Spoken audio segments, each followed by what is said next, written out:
In today's video, I will walk you through how to leave multiple channels in Telegram.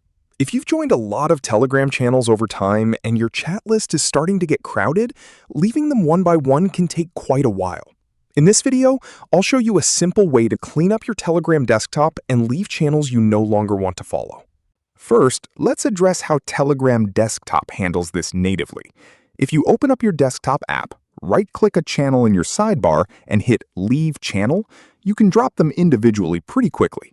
However, unlike some other apps, Telegram's official desktop client doesn't have a built-in Select Multiple checkbox to mass unfollow 50 channels all at once.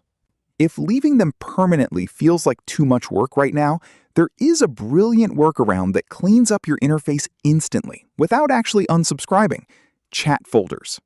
Click the Settings gear in Telegram Desktop, go to Folders, and create a new folder called Muted or Junk. Move all those noisy channels and announcement feeds into that folder. Then you can completely hide that folder from your main chat list. Your sidebar instantly becomes clean and minimalist, and you don't even have to click Leave on a single one. While tools like Telegram CLI or custom Python scripts using the Telegram API can write a quick loop to leave hundreds of chats programmatically, they require a bit of technical setup and carry a small risk if not used carefully. And there you have it, how to tackle a messy Telegram desktop sidebar. If this quick guide helped you declutter, hit that like button, subscribe for more tech tips, and drop a comment below if you have any other app questions. See you next time.